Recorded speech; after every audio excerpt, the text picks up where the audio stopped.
Programme में आपको खुशामदीद कहते हैं। मैं असदुल्ला खान हूं। ईरान और अमेरिका जंग के हवाले से पिछले कुछ दिन में बहुत कुछ हुआ है और बहुत तेज़ी के साथ हुआ है।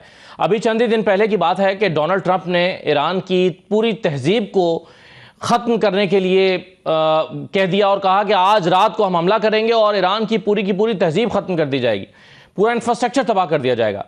लेकिन फिर हमने देखा कि बहुत तेज़ी के साथ डेवलपमेंट हुई। वज़ीर-ए-आज़म शहबाज शरीफ साहब ने ट्वीट की, उस पर सीज़ फायर हो गया। अचानक ये सारी डेवलपमेंट हुई और एक ही रात के अंदर अंदर बहुत खुशाइंद डेवलपमेंट्स के साथ साथ हमें लगा कि अब तो चीज़ें बेहतरी की तरफ जा रही हैं। और फिर उसी तेज़ रफ्तारी के साथ मुज़ाकरात का इनेकाद भी हुआ, इस्लामाबाद टॉक्स हुई और उसमें बहुत सारी उम्मीदें थीं। और ये नहीं कहा जा सकता कि वो बिल्कुल मायूसी का शिकार हो गए उस टॉक्स में, क्योंकि अमेरिका की तरफ से भी कहा गया कि कुछ चीज़ों पर इत्तफाक़ राय हुआ है, ईरान की तरफ से भी कहा गया कि कुछ चीज़ों पर तो इत्तफाक़ राय हो गया है। इससे तासुर ये मिला कि चलिए पहले राउंड में इतना ही होता है, अगले राउंड में चीज़ें और बेहतर हो जाएंगी।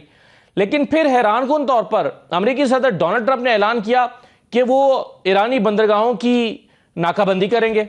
न सिर्फ उन्होंने ऐलान किया, चंद घंटे का वक्त दिया और अब नाकाबंदी शुरू भी कर दी गई है। तो हमले से लेकर और दोबारा नाकाबंदी तक, हमले की धमकियों से लेकर दोबारा नाकाबंदी तक, इस दौरान एक हफ्ते के अंदर अंदर बहुत कुछ हुआ है।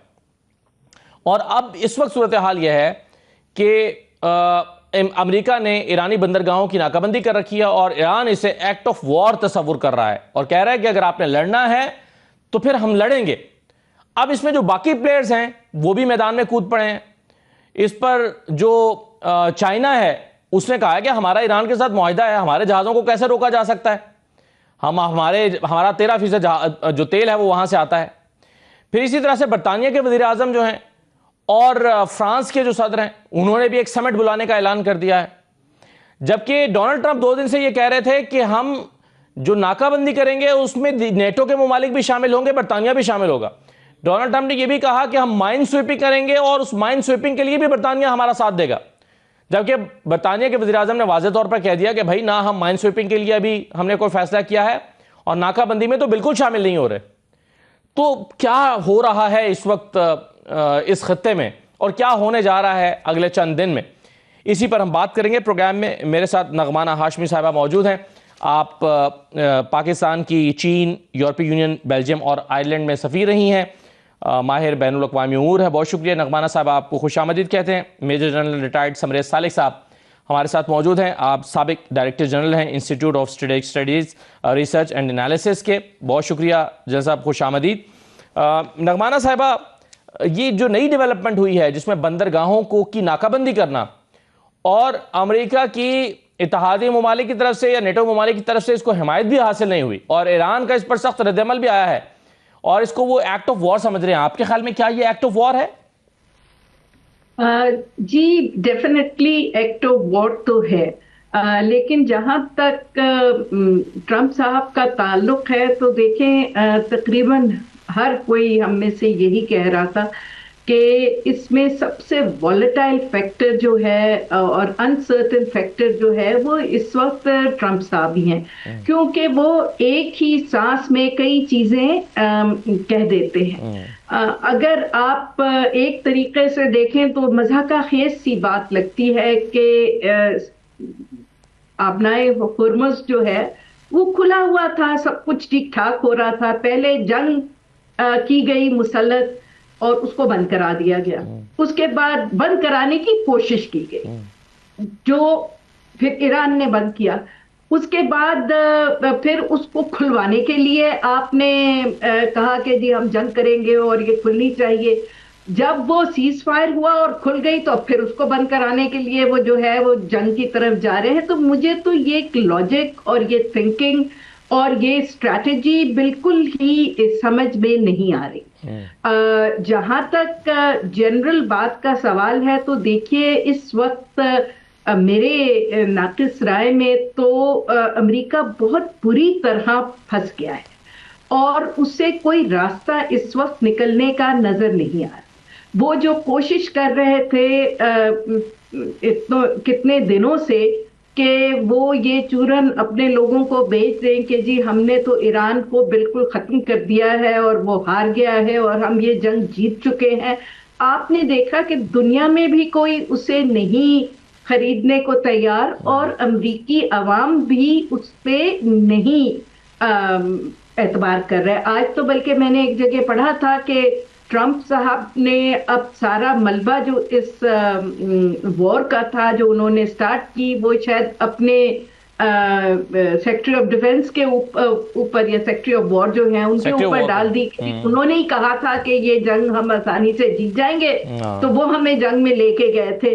तो अब इस वक्त मुझे तो लगता है कि वो काफी बौखलाए हुए हैं। He is trying to somehow desperately rescue a situation जो उन्होंने खुद बहुत ज्यादा खराब कर ली है, और जहां अब वो दुनिया में अपने आप को बिल्कुल तन्हा समझ रहे हैं। लेकिन अनफॉर्चुनेट बात इसमें सबसे ज्यादा ये है कि वो अमेरिका को तो खैर काफी उन्होंने तबाह कर दिया, वो इस खित्ते को, गल्फ को, मिडल ईस्ट को, पूरी दुनिया को इस जंग में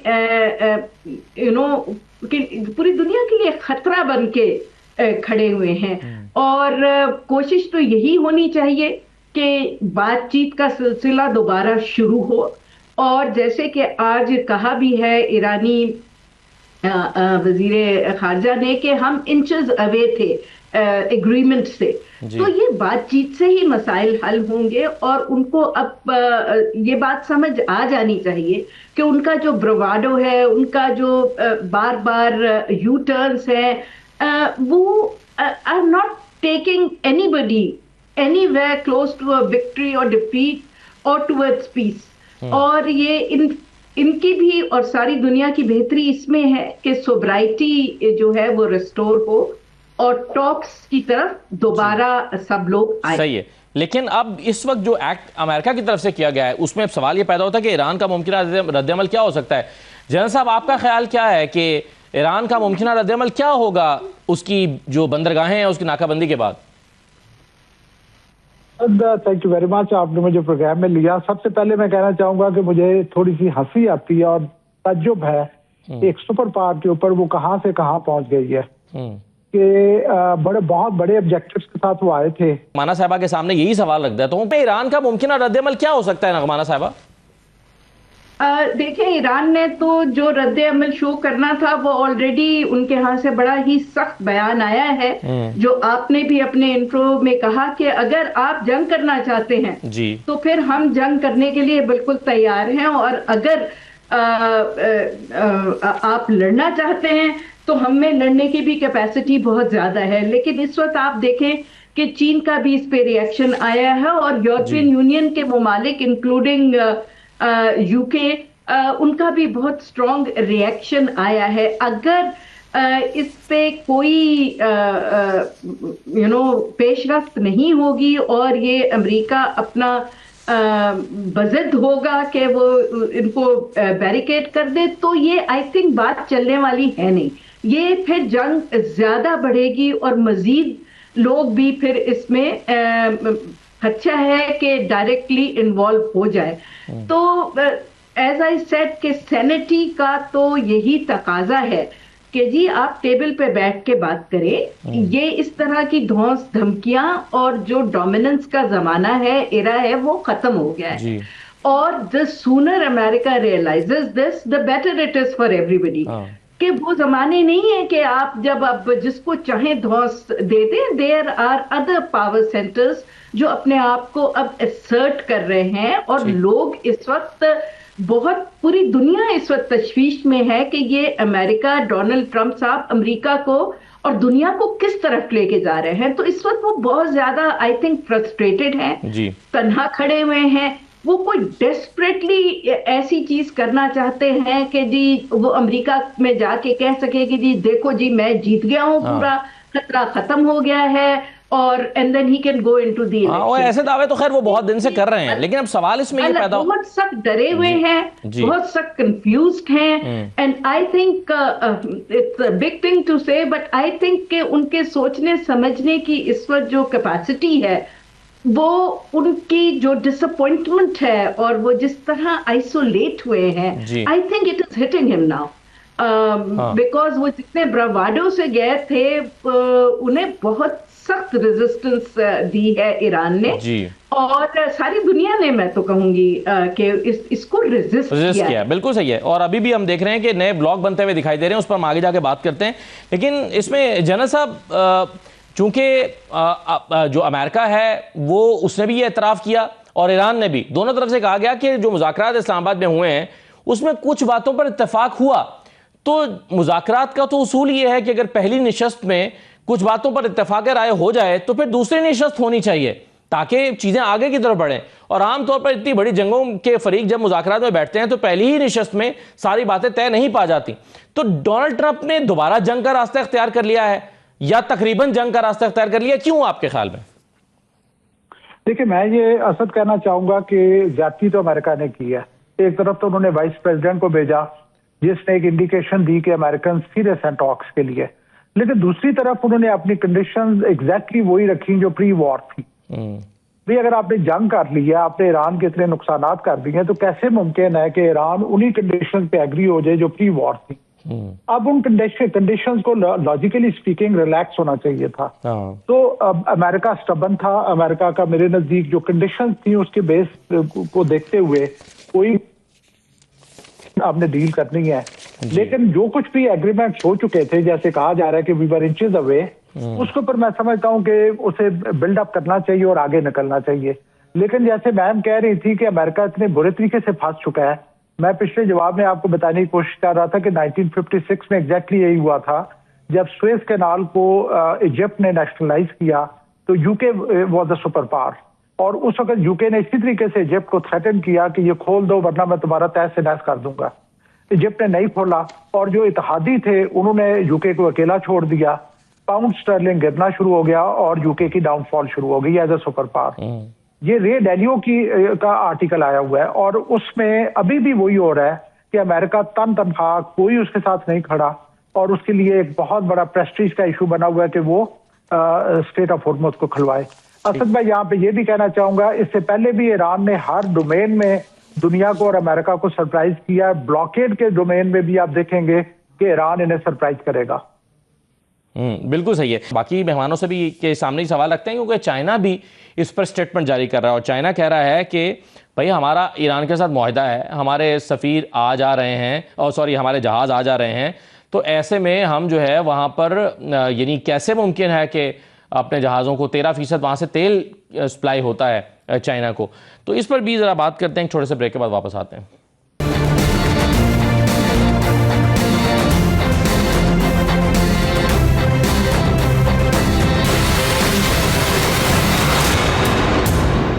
ब्रेक के बाद आपको दोबारा खुशामदीद कहते हैं। अनवर इकबाल साहब हमारे साथ मौजूद हैं, सीनियर सहाफ़ी हैं, वाशिंगटन से हमें ज्वाइन कर रहे हैं। नगमाना हाशमी साहब हमारे साथ मौजूद हैं, जनरल समरेज सालिक साहब हमारे साथ मौजूद हैं। अनवर इकबाल साहब, ये जो सूरत हाल अभी डेवलप हुई है, ताज़ा तरीन पेशरफ जिसमें नाकाबंदी शुरू कर दी है अमेरिका ने ईरान की बंदरगाहों की, और वो कह रहे हैं कि कोई जहाज़ ईरान का ना बाहर जाने दिया जाएगा ना ईरान की तरफ आने दिया जाएगा। मतलब ये कि ईरान की जो तेल है उसकी सप्लाई बाहर नहीं होने दी जाएगी और उसको बंद कर दिया जाएगा मुकम्मल तौर पर।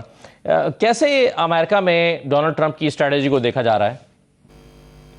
देखिए, ये यहाँ यानी लोगों को ये इस बात की समझ है कि ये एक स्ट्रेटेजिक मूव है। अभी फौरी तौर पे कोई जंग नहीं होने लगी। इस मूव के पीछे उनका एक मकसद है, एक पैटर्न है, और वो ये है कि आपने देखा इस जंग में जो अमेरिका के खिलाफ सबसे बड़ी बात जाती है वो ये है कि जंग में अकेला खड़ा हुआ है। अमेरिका चाहता है कि कोलिशन हो पावरफुल नेशंस का, जो कि उसके हलीफ हैं ऑलरेडी, नेटो के, यूरोप के दीगर ममालिक, वो उसके साथ खड़े हों ताकि वो अमेरिका ये कह सके कि ईरान के खिलाफ ये जंग उसकी अकेली नहीं बल्कि बैनुल-अक़वामी बिरादरी की जंग है।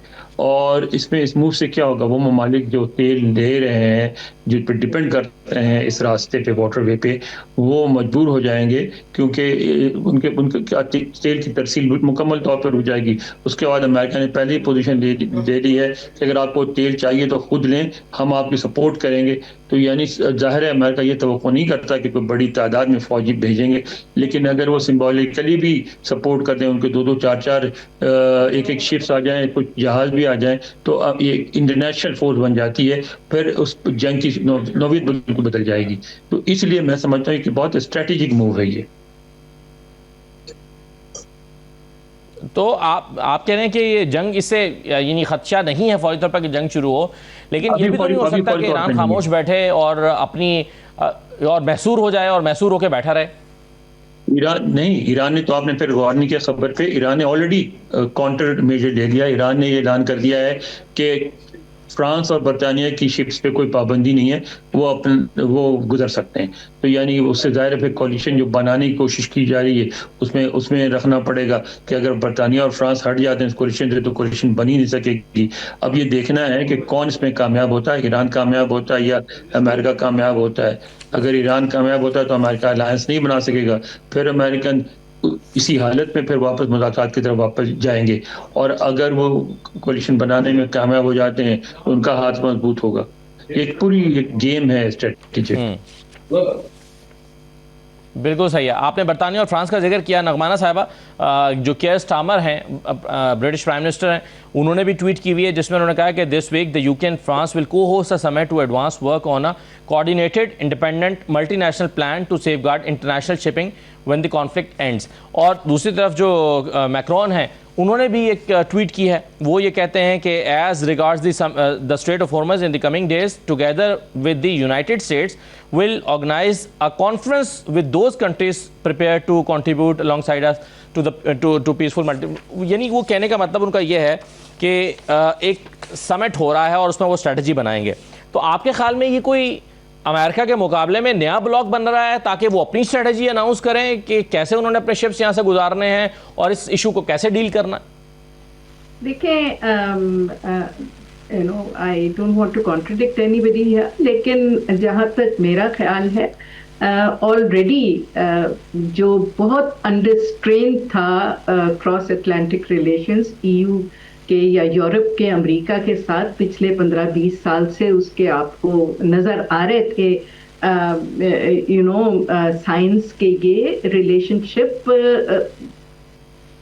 अंडर स्ट्रेस है, it's busting at the seams. और इस कॉन्फ्लिक्ट ने उस रिलेशनशिप को बहुत ज़्यादा नुकसान पहुंचाया है, बिकॉज आपने देखा है कि पूरा यूरोप कोई भी मुल्क नहीं है जो इस वक्त अमेरिका के साथ खड़ा हो, खास तौर पे जो उनको था कि शायद यूके उनके साथ खड़ा होगा और बहुत कॉन्फिडेंट थे वो, उसने भी आपने देखा है कि बहुत हार्श स्टांस लिया है। तो यूरोप तो इस वक्त ऑलरेडी डोनाल्ड ट्रंप साहब के फर्स्ट टर्म और सेकंड टर्म की पॉलिसी से बहुत ज़्यादा उकताया हुआ था, और जिस किस्म का उन्होंने आते ही इंसल्ट शुरू की थी और टेरिफ शुरू किए थे और अपनी वो डिमांड्स शुरू की थी, तो लोग यूरोप में इस वक्त कोई एपेटाइट नहीं है एक और अमेरिकन जंग में घुसने की। और दूसरा, ये इतना आसान नहीं है कि वो 2 शिप्स या 10 शिप्स या 100 शिप्स ले आएगा अमेरिका तो उसमें यूरोप भी जो है वो शामिल हो जाएगा, क्योंकि इस वक्त देखिए आपने खुद कहा चीन का बहुत स्ट्रॉन्ग स्टेटमेंट आया है। उससे पहले चीन की जो मिलिट्री कमांड है उसकी तरफ से भी एक स्टेटमेंट सर्कुलेट हो रही है। उसके साथ साथ रशिया जो है उसके भी बहुत अच्छे ताल्लुकात हैं ईरान के साथ। और जहां तक चाइना के ऑयल की आपने बात की, तो आपको याद होगा जब बेतहाशा प्रेशर था ईरान पे 2007 में, तो ईरान ने उस वक्त $400 बिलियन की डील की थी ऑयल सेल की ईरान के साथ, जिसको कहते हैं मदर ऑफ ऑल डील्स, जो 25 साल के लिए वो उन्होंने साइन की थी। तो पूरी दुनिया जो है वो हाथ पे हाथ धर के तो फिर नहीं बैठी रहे।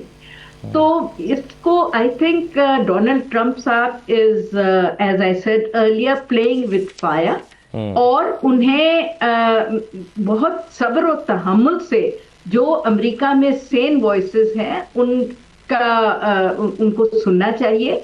और आपको भी ये बात मालूम है, सारी दुनिया को ये मालूम है कि उनके अपने वाइस प्रेसिडेंट जो हैं वो बिल्कुल इस जंग के हक में नहीं थे जी। लेकिन फिर भी जब उन्हें यहाँ भेजा गया लीडिंग द डेलीगेशन, तो होप यही था कि जी ये एक पॉजिटिव साइन है, he is sending instead of Kushner or the other guy leading the delegation, ये अपने वाइस प्रेसिडेंट जो बेसिकली जंग के खिलाफ थे उन्हें भेज रहे हैं, तो that means they serious about piece. लेकिन आपने देखा कि वो ये आबनाए हुर्मुज तो कभी भी कंटेंशन नहीं थी जी। ये तो अब बन गया। इन्होंने की है, तो उसके बाद से ये एक मसला बन के सामने आ गया। दिस इज अ मसला that US itself has created. ये ईरान ने तो क्रिएट नहीं किया, ईरान का तो शुरू से यही स्टांस है। अब नहीं बहुत और जंग और अगर आपने हुर्मुज को खुलवाना ही मसला है जी। देखिए इसका एक और अपना वो चल रहा है कि 24 नॉटिकल माइल्स आपके टेरिटोरियल वाटर्स में होते हैं, और इसमें ये भी बात हो रही थी कि ओमान और ईरान का ये इशू है वो आपस में रिजॉल्व कर लेंगे, उनके साथ एग्रीमेंट हो जाए तो बात बस खत्म है। लेकिन इट्स रिकग्नाइज्ड कि ये उनके टेरिटोरियल वाटर्स में आता है। जहां तक उनका टोल लेने का वो है तो उस पर अमेरिका नहीं कह सकता कि जी आप टोल क्यों ले रहे हैं। पनामा कैनाल में भी तो आप लेते हैं, सुएज कैनाल में भी तो आप लेते हैं, अदर वाटरवेज जिसमें आप टोल लेते हैं। तो वो तो ये कह रहे हैं कि जो टोल देगा जहाज उसको कॉन्सिक्वेंसेस का सामना करना पड़ेगा, तो वो तो उसे भी थ्रेट कर रहे हैं टोल देने वाले को। That means that they are going to fight with the Chinese and the Russians and all of the Europeans. ऐसे आई डोंट थिंक कि ये इनकी जो स्ट्रेटेजी है ये कोई कामयाब होगी। ये बल्कि और ज्यादा मुज़ाकरात का, जिसको उन्होंने खुद कहा कि we haven't called off the negotiations, ये काफी प्रोग्रेस हुई है, कुछ पॉइंट्स रह गए हैं। तो ये तो जिन पॉइंट्स पे कोई प्रोग्रेस हुई है उसको भी सैबोटाज करने वाली बात है जी। तो जी। अगर आपने जंग लड़नी ही है तो Iran has nothing to lose ना, ईरान तो फिर अपनी उन्होंने ऑलरेडी कहा है हम अपने खून के आखिरी कतरे तक लड़ेंगे, और फिर वो फिर अकेला नहीं होगा।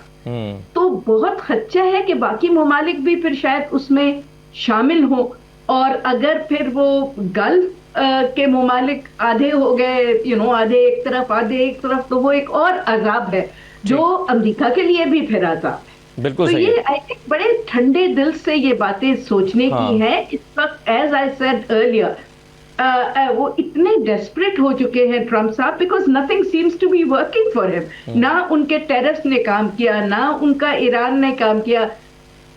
इसराइल को भी आप देखें ना, इसराइल और अमेरिका इस वक्त the two most hated Nations बन के सामने आई हैं, and the two most isolated. तो थोड़ा सा मेरा ख्याल है सैनिटी प्रिवेल करनी चाहिए। अमेरिका एक बड़ा मुल्क है और उसमें इस तरह के एरेटिक डिसीजंस जो हैं वो अमेरिका के लिए खुद बहुत नुकसानदेह हैं।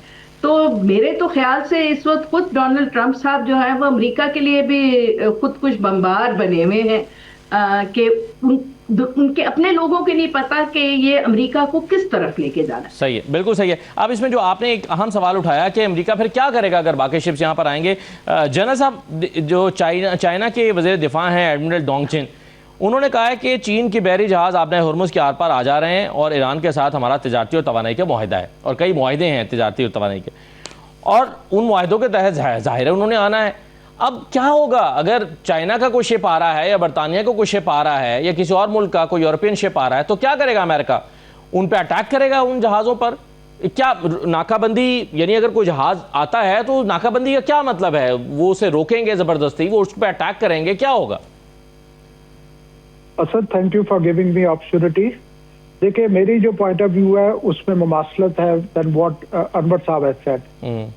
मैं पहले भी टॉक शोज में कह रहा हूं कि अमेरिका जो है उसने पूरी कोशिश की है कि मेरी कोई कोalition बन जाए, लेकिन वो बन नहीं पा रही। ना EU खड़ा उनके साथ, ना ये मिडिल ईस्टर्न कंट्रीज खड़े हैं। अब ये जो ब्लॉकेड है इसके पीछे एक तो मकसद है कि ईरान को जो है क्रिपल किया जाए, दूसरा मकसद है कि उन मुल्कों को जो कि अभी अमेरिका के साथ विलिंगली खड़े नहीं हो रहे उनको मजबूर किया जाए खड़ा होने के लिए। दूसरा ये कि जो आपने डायमेंशन जिसका जिक्र किया है चाइना का, अब चाइना जो है वो वेनेजुएला जब गया है उससे भी उसका ऑयल सप्लाई जो है वो कम हुई, ड्रॉप हुई। अब यहाँ से भी अगर ऑयल सप्लाई चाइना की बंद हो जाती है तो ये तो this will have a crippling effect on China. तो मेरे नजदीक ये हो नहीं सकता। ना ईरान इसको लाइन डाउन लेगा लेटी हुई हालत में कि जी ठीक है ये ब्लॉकेड पड़ा रहे और मुझे कोई प्रॉब्लम नहीं है, और ना ही बाकी जो पार्ट्स हैं जो इससे अफेक्ट होनी है। जापान बहुत बुरे तरीके से अफेक्ट होगा, कोरिया बहुत बुरे तरीके से अफेक्ट होगा, चाइना बहुत बुरे तरीके से, पूरी दुनिया इससे इफेक्ट होगी, ना ही वो इसे खामोशी से बर्दाश्त करेंगे। तो मेरे नजदीक ये बहुत ज्यादा देर ये ब्लॉकेज द्वारा चलने वाली बात नहीं है। जैसे मैंने पहले कहा है, ईरान ने बहुत लंबे अरसे की तैयारी की हुई है, वो अमेरिका को सरप्राइज करेंगे इवन इन दिस डोमेन, ये जो नेवल ब्लॉकेज वाला है। सही है। अब इसमें एक सवाल और पैदा होता है कि जो डोनाल्ड ट्रंप स्टेटमेंट्स दे रहे हैं, अब जाहिर है इसमें तो हम बार बार तबसरा कर रहे हैं अनवर साहब कि डोनाल्ड ट्रंप की जो स्टेटमेंट्स हैं वो कॉन्फ्लिक्टिंग स्टेटमेंट्स हैं, यानी आपस में वो मैच नहीं करती। आपने हॉर्मुज़ के हवाले से पहले उन्होंने कहा कि जी ये बंद हो ही नहीं सकती, हम इसको होने ही नहीं देंगे। फिर उन्होंने कहा कि नेटो के ममालिक आए उसे खुलवाएं, मदद करें आगे। फिर उन्होंने कहा कि इसकी मदद की हमें उनकी ज़रूरत ही नहीं है। फिर उसके बाद उन्होंने धमकियाँ दी, फिर अपील भी की, बहुत कुछ हुआ। लेकिन अब जो उन्होंने बरतानिया के बारे में एक स्टेटमेंट दी, उन्होंने कहा कि जी नाकाबंदी में बरतानिया भी हमारा साथ होगा, नेटो ममालिक भी साथ होंगे। फिर माइंड स्वीपिंग के हवाले से भी उन्होंने बरतानिया के हवाले से कह दिया कि जी बरतानिया भी हमारे साथ माइंड स्वीपिंग में आ रहा है। दोनों बातों को केयर स्टार्मर ने कॉन्ट्राडिक्ट कर दिया। उन्होंने कहा जी हम तो ना माइंड स्वीपिंग के लिए जा रहे हैं, ना हम नाकाबंदी में जा रहे हैं। तो डोनाल्ड ट्रंप क्या सोच के किसी से मंसूब करके कोई स्टेटमेंट दे देते हैं?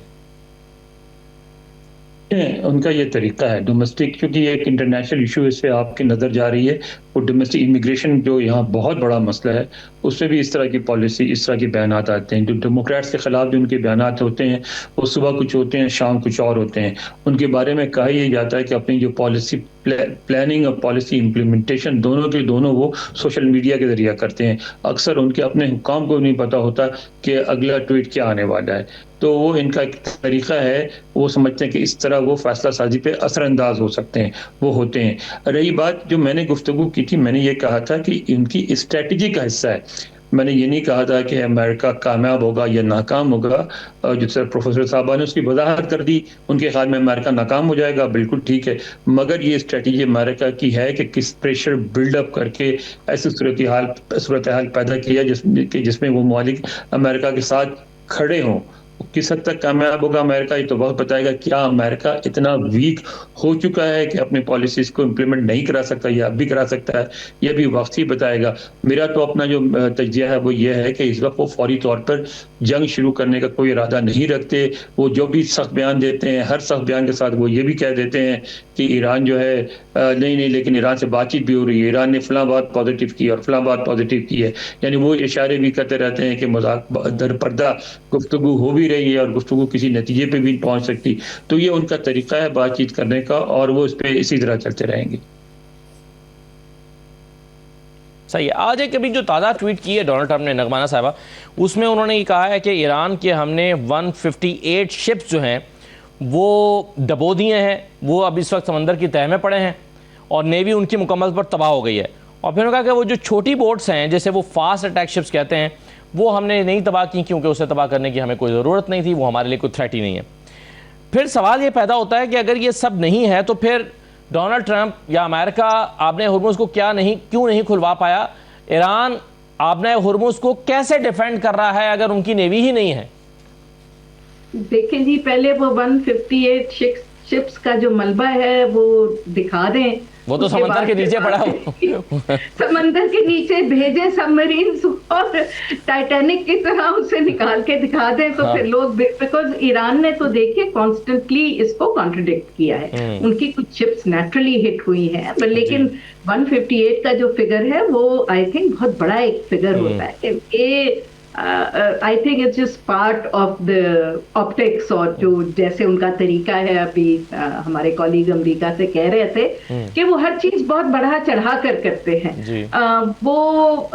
तो ये कह रहे थे कि जी ये चंद घंटों की बात है ईरान, फिर वो चंद घंटों से चंद दिन चला, फिर हुआ कि नहीं जी 4 हफ्ते, फिर 6 हफ्ते, फिर 6 हफ्ते, और अभी तो आपने देखा है कि दुनिया ईरान के साथ खड़ी हो गई है, लेकिन अमेरिका डोनाल्ड ट्रंप साहब के टाइम टेबल को ही देख रहा है कि ये कब कोई सैनिटी प्रिवेल होगी यहाँ पे। सो आई थिंक ये कहना बिल्कुल गलत होगा कि जी उनकी नेवी जो है उसको तबाह कर दिया है उन्होंने।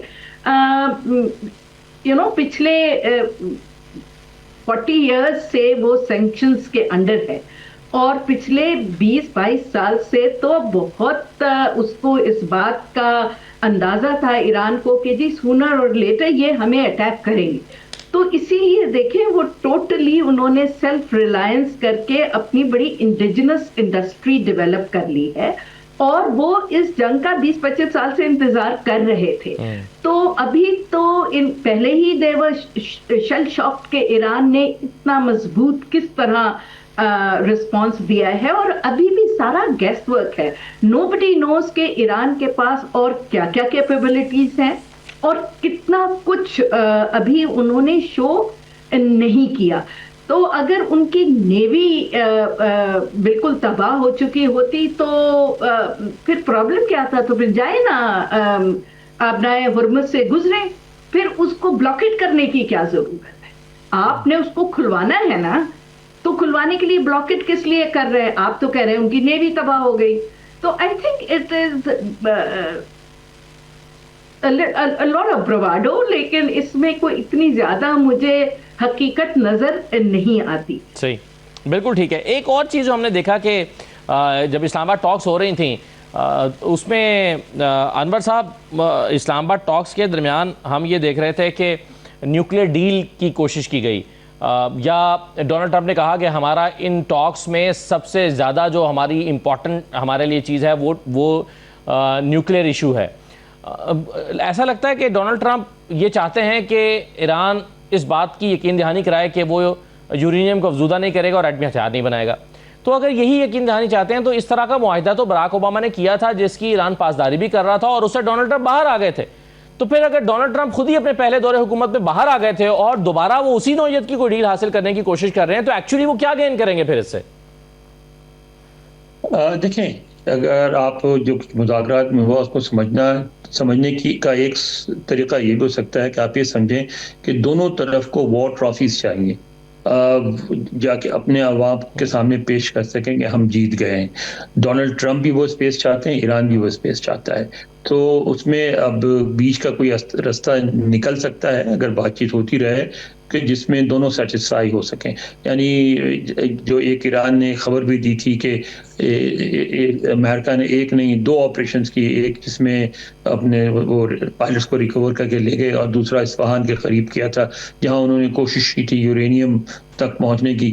तो अगर ईरान की बात दुरुस्त है तो उससे भी उसका मकसद यही था कि यूरेनियम उठा के ले जाएं ताकि पेश कर सकें वॉर ट्रॉफी के तौर पर और फिर जंग खत्म कर दें। तो अब वो स्पेस क्रिएट करना इंटरनेशनल कम्युनिटी का मसला है, ईरान का मसला है, अमेरिका का मसला है, लेकिन डोनाल्ड ट्रंप को भी चाहिए और ईरान को भी चाहिए फेस सेविंग के लिए स्पेस। सही है। तो जनरल साहब, आपके ख्याल में विन विन सिचुएशन क्या होगी? ऐसी सिचुएशन जिसमें ईरान भी अपनी जीत को डिक्लेयर कर सके और अमेरिका भी, ताकि दोनों को वॉर ट्रॉफी मिल सके? देखिए, America is an aggressor. America कुछ ऑब्जेक्टिव्स के साथ आया था।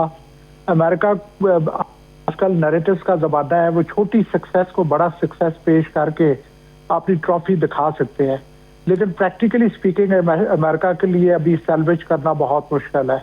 बिकॉज क्या अभी जो वो ऑब्जेक्टिव लेके आए थे उनमें से कुछ भी अचीव नहीं कर सके, बल्कि मजीद उनके लिए प्रॉब्लम बढ़ना शुरू हो गई हैं। स्ट्रेट ऑफ हॉर्मुज़ को खुलवाना एक सुपर पावर के लिए बहुत बड़ा एक चैलेंज बन चुका है। अभी अगर आप ओवरऑल देखें तो ईरान उन्होंने तो एज ए डिफेंडर अपने अग्रेसर को अचीवमेंट ऑफ ऑब्जेक्टिव डिनाई करके ऑलरेडी सक्सेस हासिल कर चुके हैं वो। इसके अलावा ये कि ईरान से अगर कुछ सैंक्शन लिफ्ट हो जाती हैं, ईरान को कुछ रिस्पाइट मिल जाता है, और अमेरिका जो है वो जैसे अभी प्रेसिडेंट ट्रंप क्लेम कर रहे हैं, कभी कहते हैं उनकी लीडरशिप को खत्म कर दिया है, फिर उसी लीडरशिप से आके टॉक्स करते हैं, फिर कहते हैं उनके शिप्स को डुबो दिया है, फिर वही शिप्स उनके शिप्स को डिस्ट्रॉय करते हैं।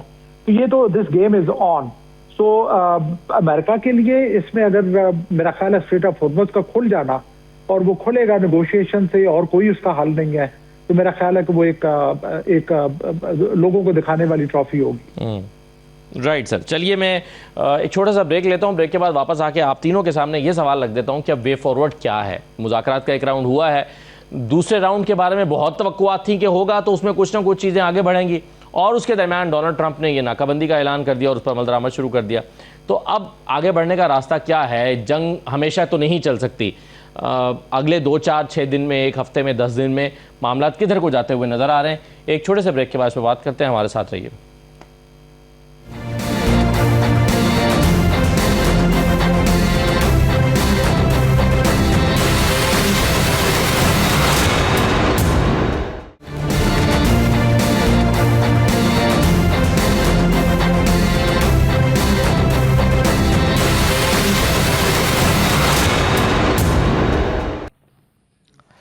दोबारा आपको खुशामदीद कहते हैं प्रोग्राम में। नगमाना साहिबा, वे फॉरवर्ड क्या है अब इस कॉन्फ्लिक्ट का, इस लड़ाई का, जंग का हल निकलेगा क्या और कैसे निकल सकता है कि जिसमें दोनों अपनी जीत भी, अपनी आवाम के सामने अपने फेस सेविंग भी हो जाए और जंग भी रुक जाए? क्योंकि आज हम देख रहे हैं कि फिर जो ऑयल प्राइसेस हैं वो $100 क्रॉस कर गई हैं, तो सफ़र पूरी दुनिया कर रही है, एक रिसेशन जो है वो दिखाई दे रहा है मार्केट के अंदर।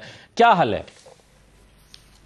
देखिए, मेरे ख्याल से तो ये जो टॉक्स शुरू हुई थी, ये एक बहुत अच्छी अपॉर्चुनिटी थी ट्रम्प साहब के लिए कि वो उनको फेस सेविंग मिल जाती, क्योंकि जहां तक ईरान के न्यूक्लियर प्रोग्राम का ताल्लुक है, तो देखिए कल भी IAEA ने कहा है कि देयर इज नो इंडिकेशन कि वो उसको फर्दर एनरिच कर रहे हैं। और एज NPT मेंबर्स उनके कुछ राइट्स हैं जो उनको मिलने चाहिए कि वो न्यूक्लियर पावर जो है वो सिविलियन यूजर्स के लिए कर सके।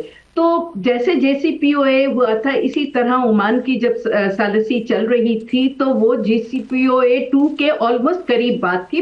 वो तो मान गए थे ईरानी और कह रहे थे कि जी हमने ना बम बनाना है ना न्यूक्लियर वेपन्स बनाने, और वो अभी भी यही कह रहे हैं। तो वो एक फेस सेविंग उनको मिल जाती, उसको किसी चीज पे साइन हो जाता तो ये जाके पीछे कह देते कि देखिए जी वो हमने न्यूक्लियर आर्म्स का थ्रेट जो है वो खत्म कर दिया। तो वो तो उन्होंने मौका गवा दिया है। लेकिन अभी भी आई थिंक आप 100 साल लड़ लें, आप जंग अजीम 2 की तरह मिलियंस ऑफ पीपल जो हैं वो मरवा दे दुनिया में, लेकिन at the end of the day तो देखिए टेबल पे ही बैठना पड़ेगा ना। तो इसमें मेरा तो ये ख्याल है कि प्रेशर बढ़ेगा। यूरोप का आपने ऑलरेडी बता दिया है कि क्या उनको जवाब मिला है ट्रंप साहब को, और जिस तरीके के स्ट्रॉन्ग मैसेजिंग और सिग्नलिंग अब चीन और रूस की तरफ से भी आ रही हैं, आई थिंक के कोई बईद नहीं है कि ऐलान हो जाएगा जी नेक्स्ट राउंड जो है इसी हफ्ते या अगले हफ्ते होगा टॉक्स का। इसमें मुझे रे ऑफ होप यही नजर आती है कि टॉक्स कॉल ऑफ नहीं की गई। ना ईरान ने कहा कि ये टॉक्स खत्म हो गई है, ना अमेरिका ने अभी तक कहा है। सो आई थिंक ये थोड़ा बहुत जो ट्रंप साहब का तरीका है, अपनी मसल फ्लेक्स करेंगे और फिर होपफुली ये दोबारा नेगोशिएशंस की तरफ आ जाएंगे, क्योंकि ये ब्लॉकेड वाली बात तो बिल्कुल चलती हुई नजर नहीं आ रही। नगमाना साहबा, आपके ख्याल में मिड टर्म इलेक्शन पे क्या असरात मुरतब होंगे अगर ये जंग जारी रहती है? और इंटरनल प्रेशर्स भी हैं जाहिर है डोनाल्ड ट्रंप के ऊपर, उनकी जो अपोजिशन है, डेमोक्रेट्स हैं, उनकी तरफ से बहुत ज़्यादा दबाव है। फिर जो एक्सपर्ट्स हैं या जो एक्स सर्विसमैन हैं या मुख्तलिफ अहम ओहदों पर फाइज देने वाले लोग हैं, वो डोनाल्ड ट्रंप को क्रिटिसाइज़ कर रहे हैं। तो इंटरनल प्रेशर भी है। आपके ख्याल में डोनाल्ड ट्रंप के लिए कितनी मुश्किल है इस महाज पर? देखिए, इस महाज पे तो बहुत ज्यादा मुश्किलात हैं, क्योंकि मेरा तो अपना बिलीफ ये है कि वो इस वक्त उन्होंने ईरान पे हमला ये इसीलिए किया था, दे थॉट के गजा में इतने बड़े जेनोसाइड के बाद और जिस तरह उन्होंने सीरिया में अपना ही एजेंट वहाँ अब तैनात कर दिया है एज प्रेसिडेंट, दे थॉट के ईरान को उन्होंने काफी वीकन कर लिया है। So this is a good time, मैं उस पर अटैक करके उसको न्यूट्रलाइज करके and then I will go and say कि जी अमेरिका को मैंने बहुत सेफ बना दिया है, और वो एक ओवरवेलमिंग मेजॉरिटी शायद उनको मिल जाएगी। लेकिन वो प्लेबुक उनकी चली नहीं, और आपने देखा कि हर जो उन्होंने तदबीर की वो बेसिकली उल्टी पड़ती जा रही है। तो ऑलरेडी जो उनके प्रोस्पेक्ट्स हैं नवंबर के मिड टर्म इलेक्शंस में, वो काफी ब्लीक होते जा रहे हैं। दिन ब दिन उनकी जो अप्रूवल रेटिंग है वो कम होती जा रही है। और यही नहीं कि डेमोक्रेट उनके खिलाफ है, बल्कि उनकी अपनी रिपब्लिकन पार्टी में अब जो है लोग उन पे तनकीद करना शुरू हो गए हैं। और उससे बड़ी जो एक बात है कि पूरी सोसाइटी इस वक्त अमेरिका में डिवाइडेड सी लग रही है। जो बहुत डाई हार्ट उनके सपोर्टर्स हैं वो अपनी जगह, लेकिन बहुत से रिपब्लिकन सपोर्टर्स जो है उनको भी अब सेकंड थॉट्स आ रहे हैं। तल अबीब में भी हमने देखा है कि वहां पर भी अपनी हुकूमत के खिलाफ काफी बड़े बड़े मुजाहरे हुए हैं और वो कह रहे हैं कि बिल्कुल बहुत बड़े बड़े। देखिए सबसे बड़ा अमेरिका की हिस्ट्री में जो मुजाहरा हुआ वो इसी जंग के खिलाफ मुजाहरा हुआ है। वहां नेतन्याहू साहब को भी बहुत ज्यादा मुश्किलात का सामना है। वहां से लोग खुद इजरायली उनकी अपनी पार्टी के लोग जो हैं वो उठ के खड़े हो गए। दूसरा जो तोरा जूस हैं और जो ये ज़ायनिस्ट हैं, इनमें बहुत बड़ी रिफ्ट अब आनी शुरू हो गई है।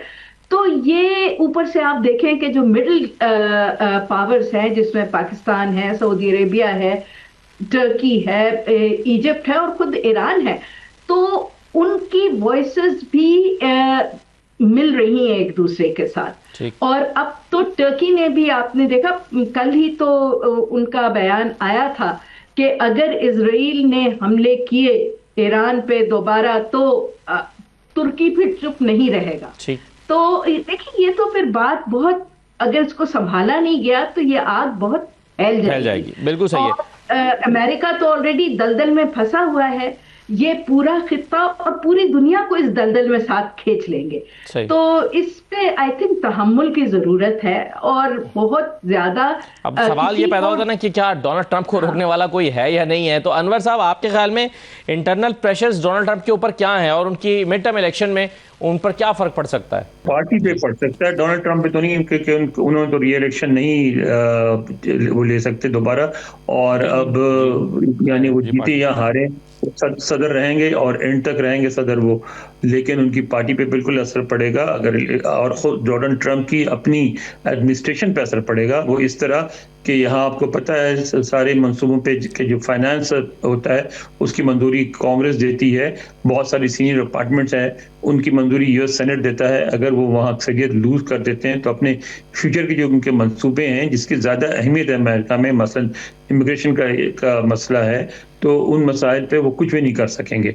इसलिए वो चाहेंगे कि मिड टर्म जीतें और मिड टर्म का हारना उनके लिए बहुत नुकसानदेह होगा कि वो एक लेम डक प्रेसिडेंट बन जाएंगे, लेकिन एज प्रेसिडेंट वो कंटिन्यू करेंगे।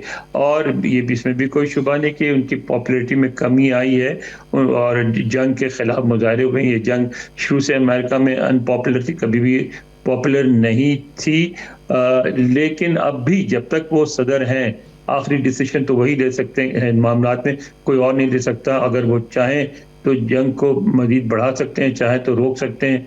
और मेरा अपना ख्याल है कि वो अभी जो कॉम्बिनेशन है वो इस्तेमाल करते रहेंगे। अभी तो जंग के खिलाफ नहीं जाएंगे, बयानबाजी से काम चलाएंगे, कुछ प्रेशर ब्रिंग करने की कोशिश करेंगे, कुछ यूरोपियंस को विन ओवर करने की कोशिश करेंगे। और अगर बिल्कुल डेस्परेट हो गए, कोई और ऑप्शन नहीं रहा, तो मजीद जंग भी कर सकते हैं।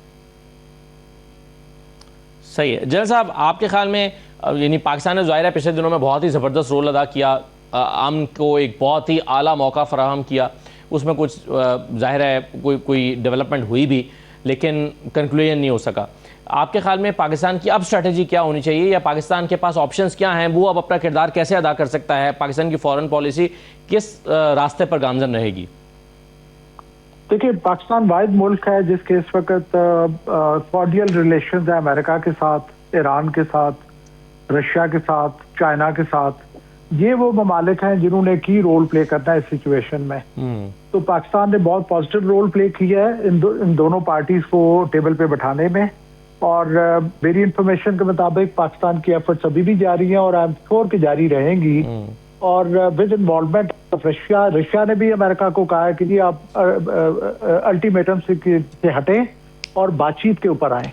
सो अमेरिका को अल्टीमेटली ये करना ही पड़ेगा, लेकिन definitely Pakistan can perform that lead role कि जहाँ पे इन तमाम जो स्टेक होल्डर्स हैं इनको इंटीग्रेट करके इनके एफर्ट्स को पीसफुल सोल्यूशन तलाश किया जाए। बहुत शुक्रिया जनरल समरेज साहब, नगमाना हाशमी साहबा, अनवर इकबाल साहब, बहुत शुक्रिया प्रोग्राम में शिरकत करने के लिए। इजाज़त दीजिए, अल्लाह हाफ़िज़।